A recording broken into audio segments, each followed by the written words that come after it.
Naslednja ekipa prihaja iz Hidrije in svojo inovacijo prispeva k zmanjšanju globalnega segrevanja.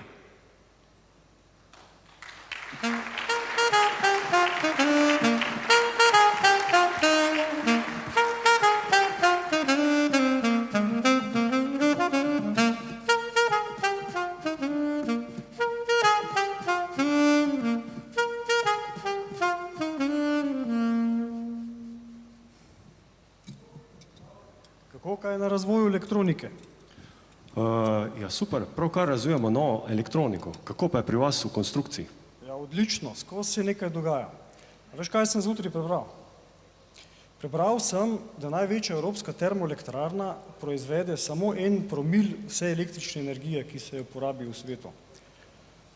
Ob tem pa pokuri 1 tono premoga na sekundo. Ja, to pa je količina CO2, ki gre v ozračje. Ja, neverjetno.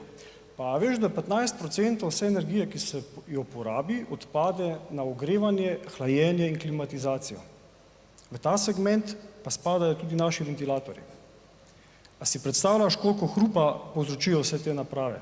Pa koliko materijala se za to porabi? In ne nazadnje, kako se to na koncu reciklira? Ja, Matej, to je res neverjetno, ampak to samo še dodatno potrjuje odločitev, da smo šli v razvoj nove, energetsko bolj učinkovite družine ventilatorjev. Novi generaciji smo znižali porabo za 20%, podvojili življenjsko dobo in znižali nivo hrupa na polovico. Brez optimizacije posameznih elementov, kot so elektromotor, elektronika in elise, nam tega ne bi uspelo. In hrup, Matej, res ste odlično opravili delo na razvoju novih elis. Ja, hvala, Igor. Tudi brez vaše inovativne elektronike, v katero ste vgradili senzor vibracij, nam ne bi uspelo znižati hrupa. Veš, kaj je pa meni najbolj všeč? Kaj?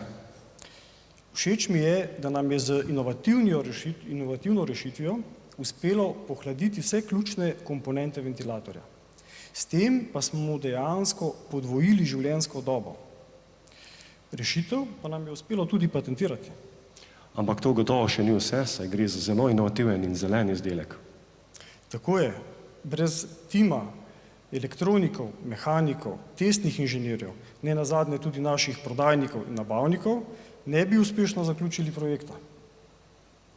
Zahvala gre tudi vsem našim zunanjim strokovnim sodelavcem, s katerimi smo skupnim znanjem in inovativnostjo zgradili električni motor, ki deluje na enak način kot motorji v električnih vozilih. In elise. Elise smo razvili skupaj z grafičnimi oblikovalci. Pri tem pa smo se zgledovali po oblikah iz narave, kot so krila ptičev, vodne kapljice in podobno. S tem pa smo še dodatno izboljšali aerodinamski izkoristek ventilatorja.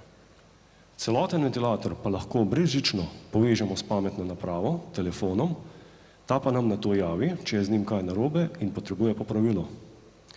Ja, Igor, ne čudi me, da imamo toliko povpraševanja in da v proizvodnji komaj dohajamo z naročili.